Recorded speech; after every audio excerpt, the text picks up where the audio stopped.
Yep.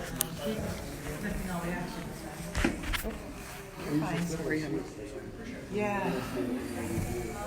Hopefully my hair. Well, I got a top too. Okay. So But I think I can fit through there, okay? I'd be passing through. oops. Would it be easier to shut the blind behind you, or? Oh, it's easier to, yes, please, Holly, can you shut the lights behind Or me? the shutters, or whatever. I think they're already shut. Yeah, they're shut. Will it wreck you if I move up just? I can see you fine. Yep, you're good. How's that? Am I? Okay, I'm out of the way.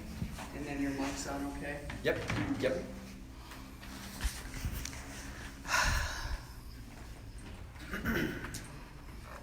Test. Okay, can everybody hear me? Yep. Essie, can you give a thumbs up? Okay. Let's begin. Greetings. Thank you all for being here today. My name is Heather McMeekin. I'm the founder and president of the Democratic Women of McDonough County. I really wish it wasn't necessary for us to be addressing you all in this format, but we have people in our community who need good people to stand up for them against the rising incidents of hatred, bigotry, and intolerance being directed at them and their loved ones. We are seeing alarming evidence that the cultural environment in our community is degrading rapidly for marginalized and/or underrepresented persons. And it is causing diverse residents to flee this community and traumatizing many who stay but who cannot leave. We have witnessed acts of hatred which continue to go unchallenged publicly by our city leaders. We've sent experts, allies, and witnesses for months into City Hall with offers of assistance. Unfortunately, all our requests to city leadership for anti-hate actions are instead being diverted to conversations which, while enlightening, do nothing to provide witness, validation, and protection for those at risk. Since we organized at the beginning of this year, Democratic Women of McDonough County has organized around one moral North Star, and that is allyship first.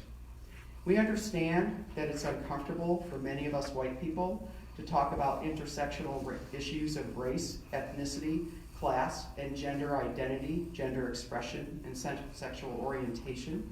But discomfort is nothing compared to the trauma our marginalized community members live with here. And it is to them that we owe our allegiance as allies and witnesses.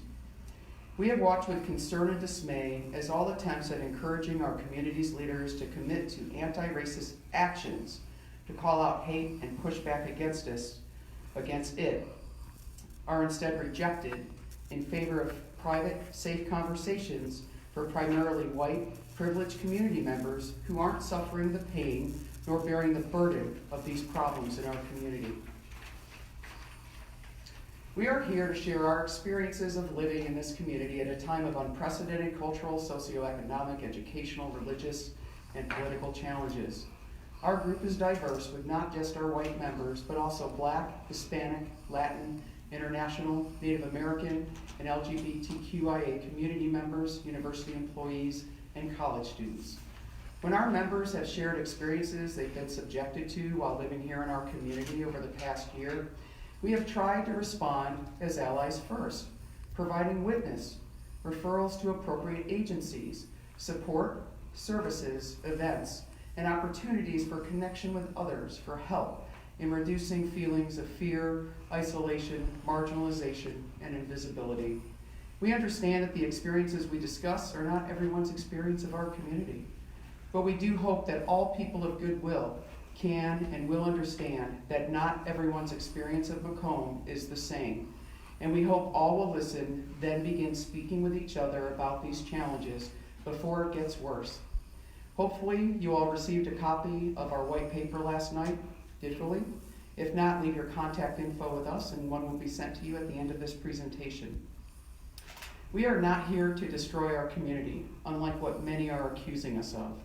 We are this community, and we are here to reveal some things which some people in our community are doing to other community members, which are harmful to them and to our community's reputation upon which all our futures in this city depend. We will take questions after the witness statements. And the first person that I'm going to bring up is Dr. Merrill Cole. And then if everybody who speaks can spell out their full name, please. Merrill. We can start over there, please. Yeah. My name is Merrill Cole, Merrillcole. I have 3 statements to read. The first is my own, which is very brief. I want to say, as a white gay male college professor and as a resident of Macomb, I enjoy a lot of privilege. I have always felt safe here, and I've only been catcalled faggot a few times. And I do love teaching at WIU. However, all of my closest friends, queers and people of color, have fled in the last several years. Sure, I have hundreds of friendly acquaintances at WIU, but I have no close friends anymore at the university. And aside from one local family who adopted us, my husband and I feel very much alone here. There's no community for us.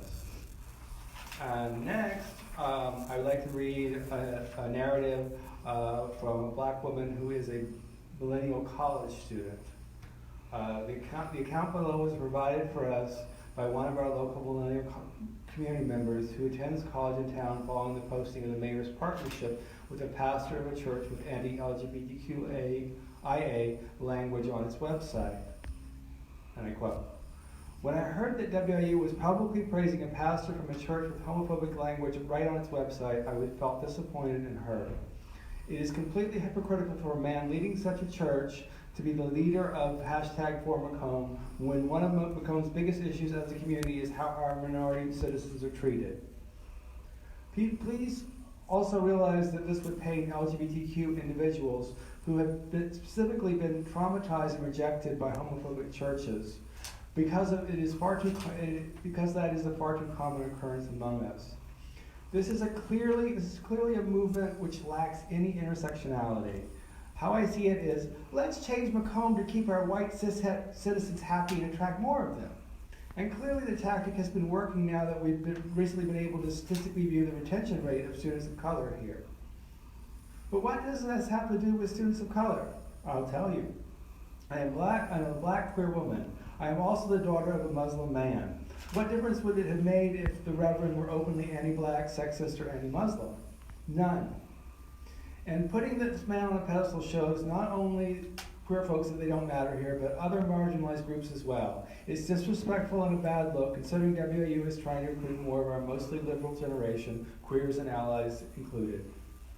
So long as city leaders continue to partner with such churches, there is no unity. There is hurt, especially to the ones who don't hold the privilege that Macomb's white cishet folks do. Such pastors need to change the way their churches operate before seeking partnerships with our local government and higher education institutions.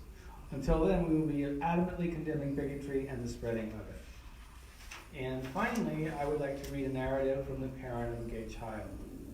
And I quote, "When I saw the city and WIU, but under an interim president, choosing to partner with the church with that horrible anti-LGBT language on its website, my heart sank. Our children already face such a hostile environment in this community in far too many places, including school, where some of the teachers insert their religious bigotry into our children's public school education. A comment here, an eye roll there, microaggressions are nearly impossible to track. They are so frequent, but no less harmful. I have never thought I'd see the day our city government went all in with ignoring a group's homophobia for a basic service project. Our city has clearly shown a preference for who it is considered worthy of community belonging. We decided to make our plan to flee this city for our children's safety and emotional health. Do better, Macomb and WIU. Not everyone can leave the city, and we fear what it's turning into with the repeated mistakes and silence from City Hall." Thank you. Oh, stop. Come on this way. So bring up Candace Whitman.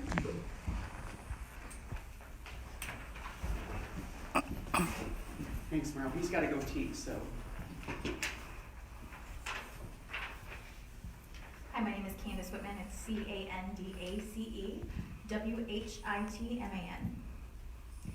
And I'm going to share about my experience having a conversation with the Chief of Police of Macomb last week. On the evening of November 6th, I attended a training workshop on the utilization of the nonviolent communication approach to addressing racism happening in Macomb. The overarching theme for this event, which I believe was the fourth in a series, but my first time attending, was about active and reflective listening. After a series of activities and sharing, the Macomb Chief of Police decided to share that he was happy to report that everyone in his small group had to think back 25 years to remember a time when they were disrespected, and that it reflected on how great of a place it is to live in Macomb.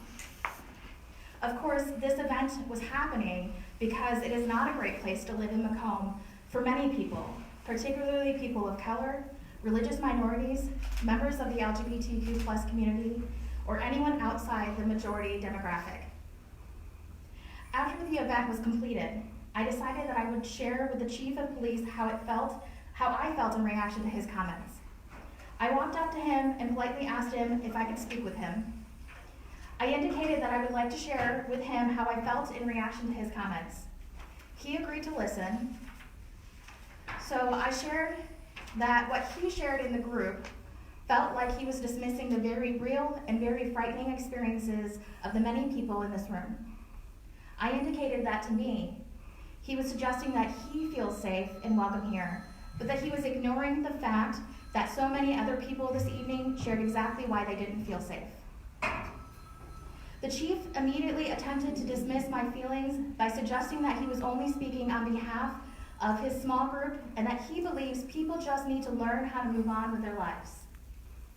I expressed it may have been 25 years since he felt disrespected, so that he has the ability to move on.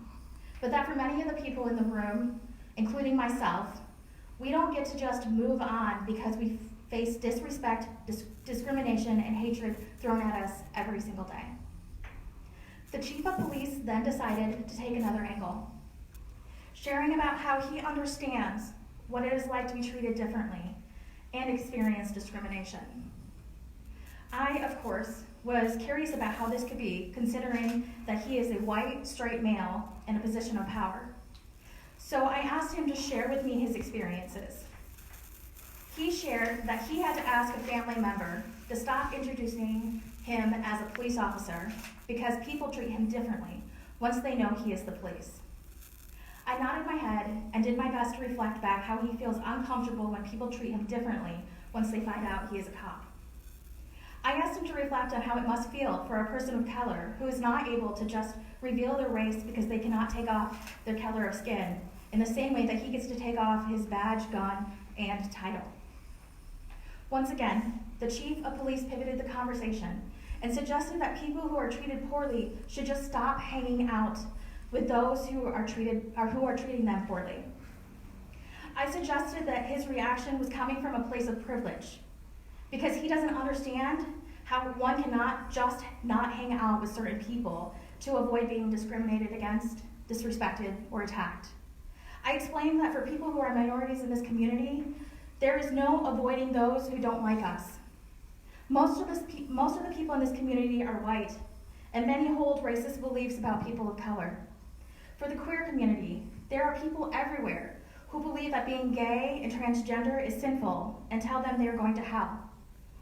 I expressed that we are already not hanging out with people who are hateful towards us, but that we can't avoid those people who are hateful because they are at work and school and in our community. The Chief of Police shifted his approach again, suggesting that people have the right to believe what they want. I agree that they do have the right to believe what they want, but that they don't have the right to cause harm to other people based on those beliefs. He asked how people are being harmed with other people's beliefs that it is sinful to be gay. I indicated that a child being told that they are sinful and that they are going to hell causes harm.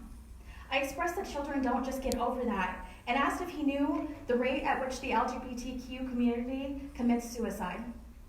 He responded, "Is it higher than the suicide rate for police?" At one point during the conversation, he claimed he could do nothing about the discrimination. And I asked him, if he calls it out when he sees it. He responded that he couldn't call it out because it never happens in front of him. He suggested that he just doesn't see it around him and therefore he can do nothing about it. I challenged him to start really looking for it because if he actually looked for it, he would find it. It was clear to me that he was not going to really allow himself to feel any empathy or understanding for anyone who expressed concerns over feeling unsafe in this community because of their race, ethnicity, nationality, religion, sexual orientation, or gender expression. He was unwilling to set aside his own bias in order to hear me or anyone else in that room that night who was expressing concerns of safety. As a queer person, I do not feel I could safely report an incident of verbal, physical, or sexual assault to him. I do not feel I could safely report any discrimination I may have experienced. After my conversation with him, it was clear that he's unwilling to be a safe person for the most vulnerable members of our community. I would not feel comfortable telling him vulnerable information about me, and I would fully anticipate that he would deny, minimize, rationalize, or justify any experience I may need to report. I believe this would be the case for any person of color, any immigrant, any person within the LGBTQ+ community, or any other minority in this community. I am concerned about the chief's ability to treat people with kindness, compassion, and respect. Macomb needs a person in leadership in the police department who is willing to own their bias. Macomb Police needs someone who is willing to listen and truly hear what people are telling him. We need a leader who is willing to be an advocate for the most vulnerable. We need a leader, someone who is truly committed to serving and protecting everyone in our community, not just the people who look and think like him. In order to do that, it requires a leader who can truly empathize with people from diverse backgrounds. Thank you.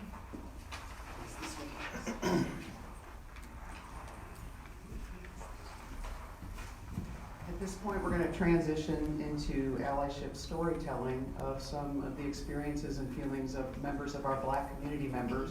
And this is especially timely today because this morning at WIU, there was a sign posted at the university, which has been referenced on the University Technology Facebook page, that says whites only. And so they are investigating that. And so I'm going to bring up Becky Danner, and we are going to read the unfiltered narratives that we collected following the community meeting at the Mount Calvary Church on June 1st, 2019, which was right after the signs had been posted this summer. So if you'll step up here with me, and what we'll do, we'll just kind of pass back and forth. You want to do the first one? We'll just oh, we should state, they were handed index cards and asked to give their answer, whatever they perceived, to the following question. When I became aware of the signs, I felt because, and then broadly, we just allowed them to write whatever they wanted to write to us.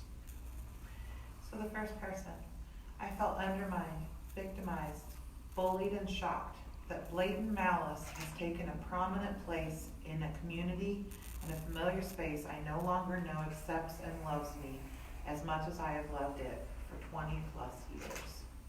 Person 2, shocked, angry, hurt, embarrassed, sad because it was racist. And I always thought Macomb was a wonderful place to raise my Black child. Person 3, I felt appalled. As a college student in Macomb, I know I would never see fire white public official's name signs around town. Clearly it showed a display of racial divide.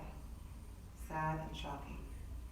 Person number 4, dissed, mad, sad that we still have this type of stupid people that still don't think we're the same.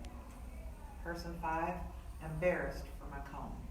Person 6, furious that it was racist. Person 7, shamed and confused about the city of Macomb's approach to trying and difficult times. Person 8, my first thought was that now our university president might be feeling the first sense of unease, of insecurity that so many other people in our community have felt when they first realized they did not have job security. Only now, at this meeting, Do I realize the depth of the feelings of racial tensions and inequity the signs have caused?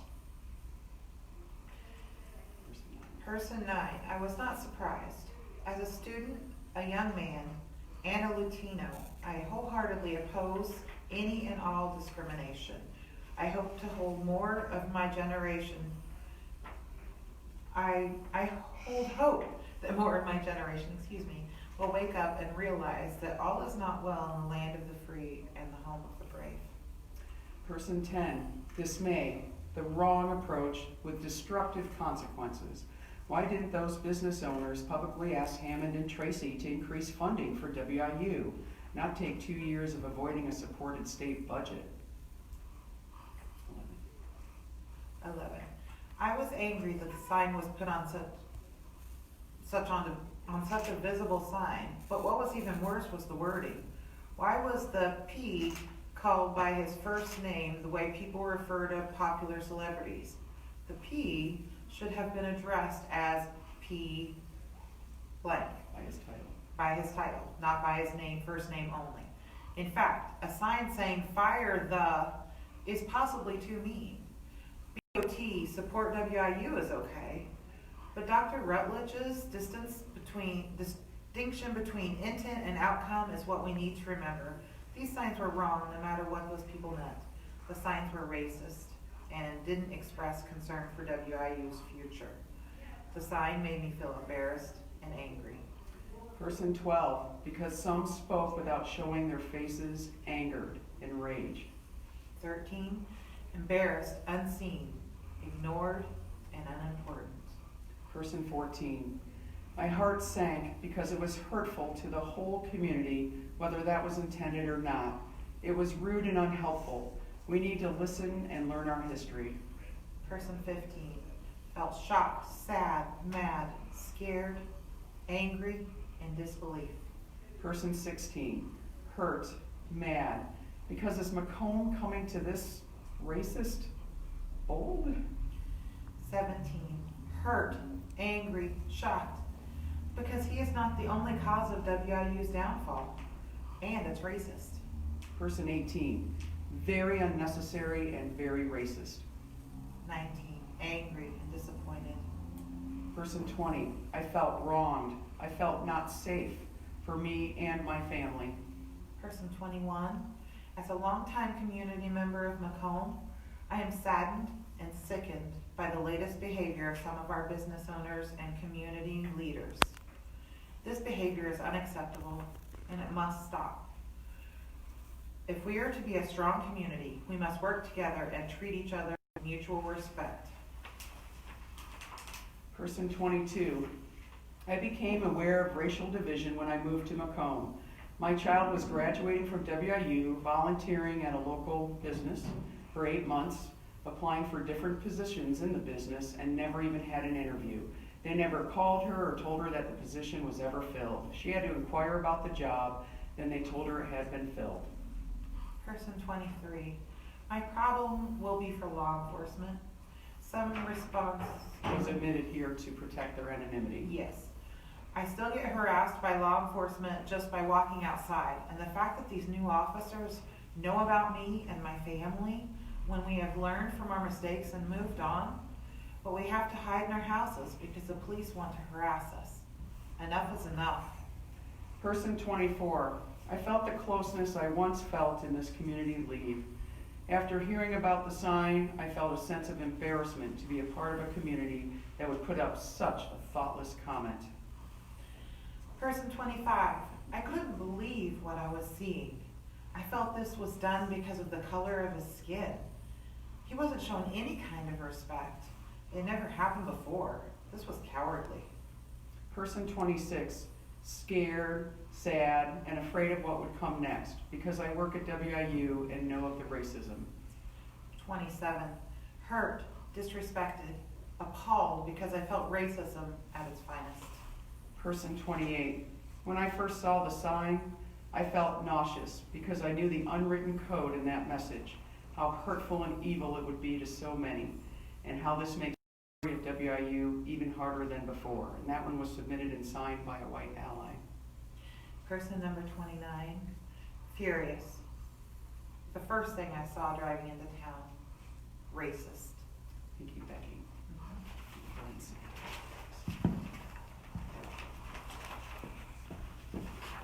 This is referencing that truck that was in the paper that I had snapped a picture of back in 2018 in February. Because at the time, seeing it parked in the middle of the afternoon at one of our local establishments with those signs in the back, those flags, I remember thinking, they really feel safe being this bold now, right? So this is an affidavit from a Native American resident of Macomb who's been harassed by some people in a red truck. A Macomb resident of Native American ancestry went for a walk on the evening of August 6th. An older, dark red pickup truck pulled up and the occupants yelled, and I'm going to put a content warning on here, "Go back to where you came from, and if we ever see you again here, you are fucking dead." The driver had a full beard. Victim was encouraged to report the incident to Macomb police, but was not comfortable doing so. So we've read ally statements. We protected our people most at risk. Many of our people were afraid to appear here today, and a lot of them are in hiding in our organization. They agree with us, but they also have discovered that it can be a very difficult thing to be a white ally in this community at times. So now we'll open this up to questions of the media or anyone else. I'll do one-on-ones. Okay. Anyone else have questions? Go ahead, Holly. I don't know the whole backstory on this sign. Could you? Okay, so we have Where a, was it exactly? from the fire so-and-so signs this summer. Oh, okay. What are you hoping with the police department, the leadership, really, police department here in the city? What do you really want to see? What do you want to happen? Our asks have never changed since we started them. And we actually started them before the signs appeared. And that was that this community prioritize building better relationships between all of our representatives in this building in City Hall, that all of our community members who are either appointed or join a commission or committee are required to take annual cultural competency training so they can learn how not to use language that is offensive, because we have had many, many examples of them doing just that. We want our city leadership to do the actions against hate in this community as outlined in the best practices from the Southern Poverty Law Center. The first and foremost, which is a very public statement condemning all acts of bigotry, ignorance, intolerance, and hatred in this community as being unacceptable. We want a proclamation. We want them to fix the committees that are supposed to serve underrepresented people here, like the Equal Opportunity and Fair Housing Commission, the Police and Fire Commission. We want them to post all the information on their website that explains what these committees are supposed to do, how people can actually get to have a meeting with them, and what those committees' functioning is supposed to be for. We want all of our people who represent our city to work with WIU's leadership and at more than just community conversations, which don't do anything to address the danger and the toxicity of this culture. We need more than that. That's a good start, but it's not nearly enough. What do you need from the, I'm sorry. Since bringing that list before the council a couple of weeks ago, have you seen any difference, or has anyone spoken to you? No, other than that, we'll get an answer eventually. What do you need from the mayor? We need action. We need him to start speaking truth about how this community is affecting people who do not have our white privilege and do not look like us. We need him to be a leader for all of our community members. Unfortunately, we're at a pivotal point in time where our leadership at the city is still making the basic mistake that silence will allow things to go away. Now, you'll see in our white paper that at WIU's homecoming parade, a hate group, marched in our parade. And we sent people to let the city leadership know about it, and they responded with silence. That is absolutely the wrong thing to do. Worse, because the people marched with people in both our police chief and our mayor and our sheriff's political party, we wonder if that might have had something to do with why they hoped nobody would say anything. But when hate marches on your community, we can't stop people from marching in a parade, but it should not go unchallenged. There should have been a statement right away.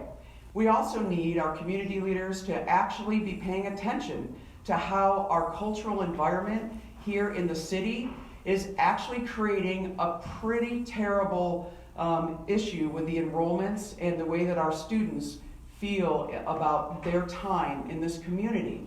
And it's causing them to flee. We need our community to acknowledge that that sign campaign this summer and several of the other things caused most of our Black and diverse faculty and staff to flee this community with their families this summer. And these were the people who didn't lose their jobs. And so our students returned to an almost all-white led campus. And this is a regional institution of higher ed. We actually do mentor a group in this community, and we believe it when they tell us how they're being treated. We don't tell them that they're wrong or it wasn't meant that way. We, as white people, do not get to define what is racist. And social justice and racial justice are action verbs. Talking and centering of white feelings, that can be necessary to bring some people along, but that is not the same thing as taking decisive, best practices action that sets a strong commitment that this community will not stand for these things happening here, and that we will bring to bear as much public accountability as we can, and that people communicating such hateful things here can expect resistance to that, and that they better think twice about engaging in it ever again, because we are watching. 2 points, if you can touch on. So for some people who will say, well, they have something out for the police.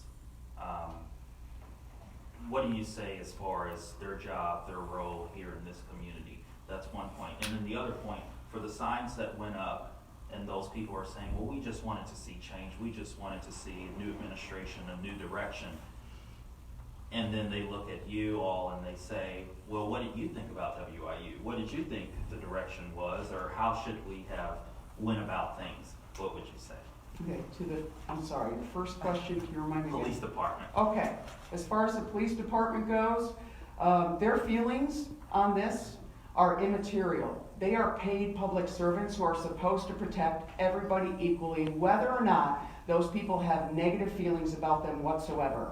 And I know that because I used to be in this community, and everybody was to be treated with dignity, respect, and I also knew not to take personally any negative interactions, because when there's always context. So if somebody has negative feelings about the police, it is pursuant on our city and the police to wonder why, instead of blaming them and saying, well, you're not getting our support, which I'm not saying that they've said that, but if their take should always be, we will always treat everybody with dignity and respect and protect everybody equally under the law.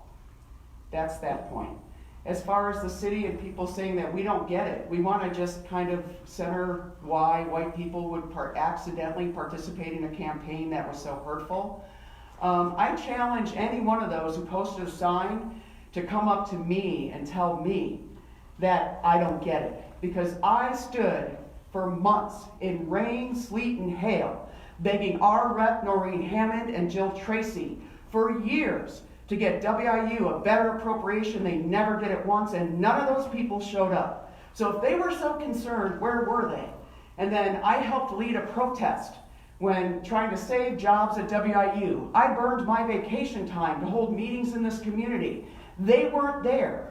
So all these people claiming that they were so terrified or upset about WIU, they were silent until the sign posting. I would like any of them to show me a single letter they wrote to try to get WIU better leadership across the board, because the previous leadership was awful.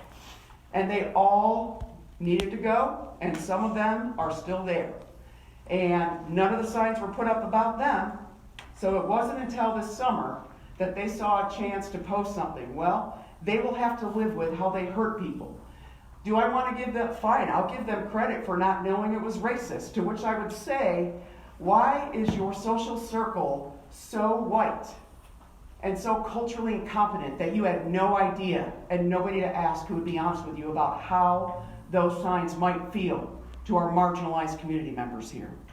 That is quite different, and I am not here to center white feelings or give them comfort.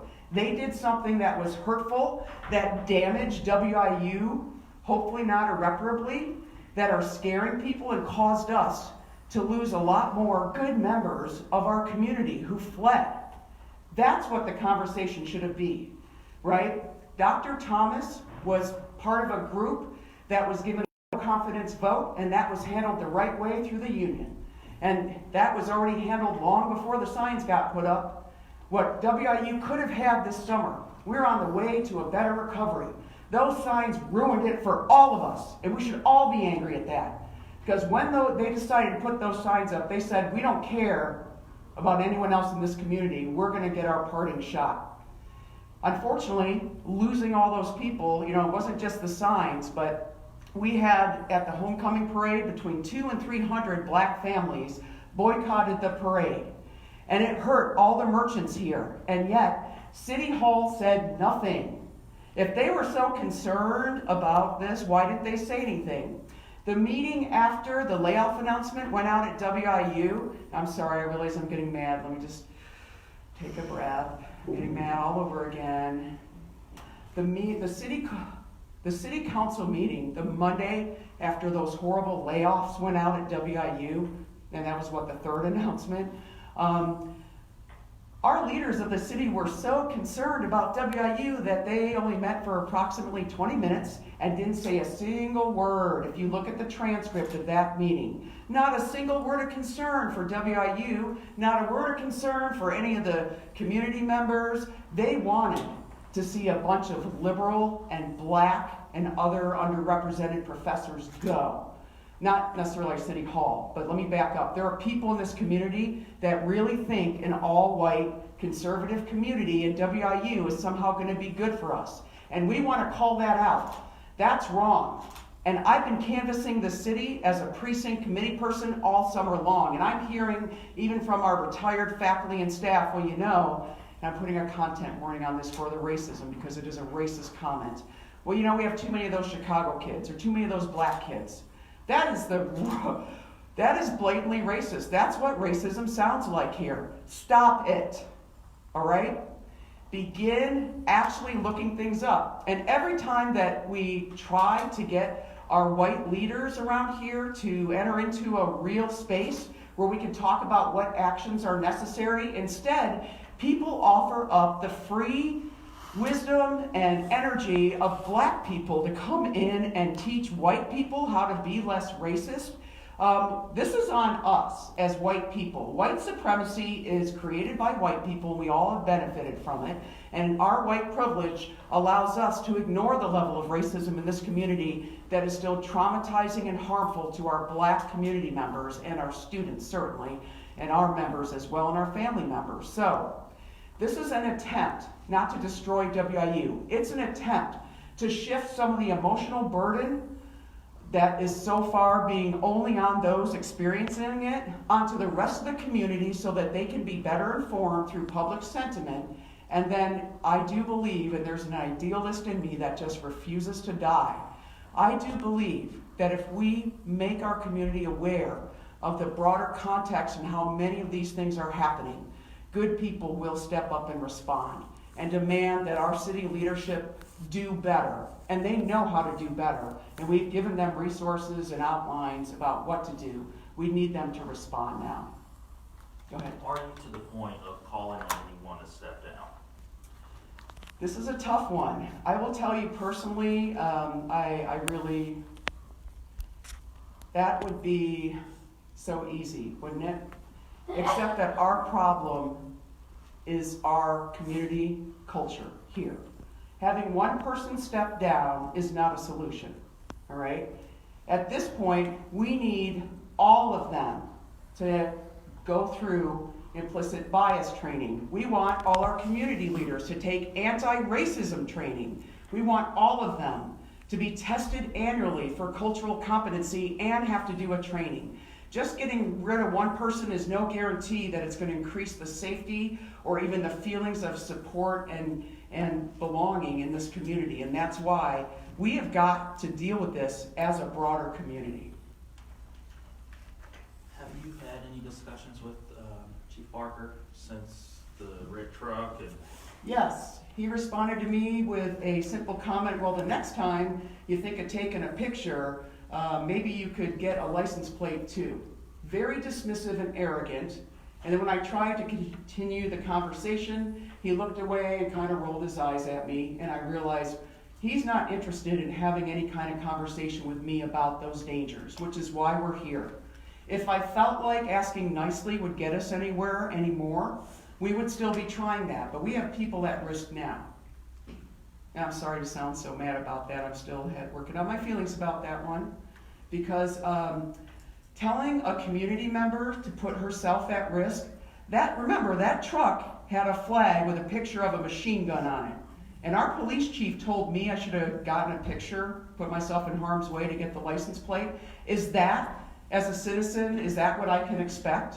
Got to do it myself? And it sounds like that's what a lot of us have to expect. And that's unacceptable. And we deserve better, and we demand better. Anything else? Okay, so we'll take interviews from here, and thank you very much for coming today, everybody.